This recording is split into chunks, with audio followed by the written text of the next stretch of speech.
Do you ever wonder why sometimes you see your friends, co-workers, and even strangers teasing someone overweight, underweight, tall, or short in classrooms, the hallways, workplaces, and even online because of their size? You may think it's just nothing and you will just walk away without saying anything.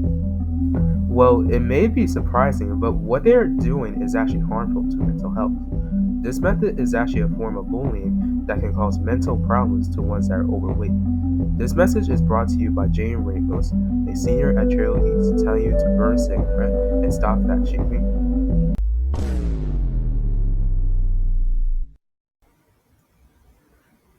Okay, so first things first, fat shaming is not a joke at all. Not motivating, not helpful, it is 100% bullying. If you see it at school or work, report it to your teacher and boss right away, right now.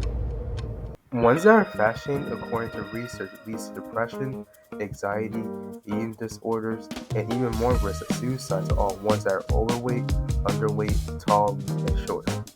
And even ones that are fat shamed for their bodies get less motivation to do healthy habits like exercising and eating more healthy. And here's something more interesting. Fat shaming doesn't always happen with name calling. It can also be caught with side eyes, unsolicited advice, and even silent judgment, so it's more common than you think. So you see so far, fat shaming is more painful and upsetting than you think. It is time to start respecting overweight, underweight, thin, and tall bodies. Respecting that they are also human beings. Some may not be able to fill amusement park rides.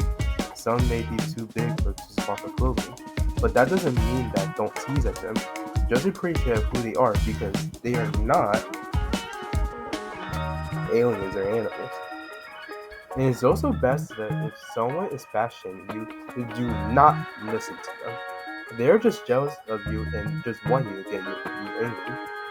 Don't listen to those losers, even if you are upset or stressed, because listening to them can get you even more upset, and stress can lead to more weight gain or weight loss that is bad for health.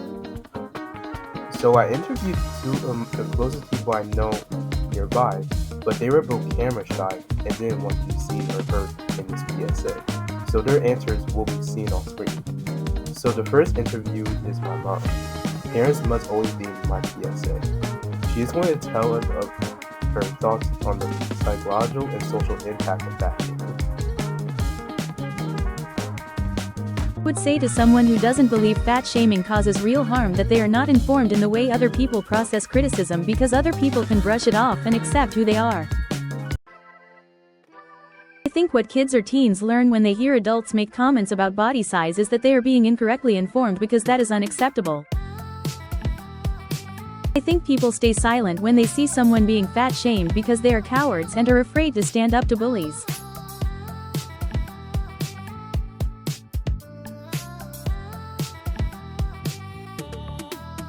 Someone actually believes that fat shaming is a method of motivation, I tell them firmly that it doesn't. It just adds to the shame a person has of their own weight. Fat-phobic stereotypes can really be observed everywhere. And it's concerning how it seems socially acceptable to many. For example, in cartoons, many of the cartoons I watched growing up had these stereotypically fat characters and their whole personality is the silly weird guy who eats a ton of unhealthy things. I've also observed others tell members of my own family to lay off on the snacks if they were visibly overweight. It often flies over most people's heads, but I often notice and sympathize with the people that suffer this unfairness. Knowing a bit about the historical context of this, I would like to say it started somewhere during the medieval times in Europe, for a few reasons. Many women of that time were forced into creating the perfect body for themselves, a skinny, slim figure. This often required them to fit into extremely tight bodices. If a woman did not have a perfect body, the men would reject them.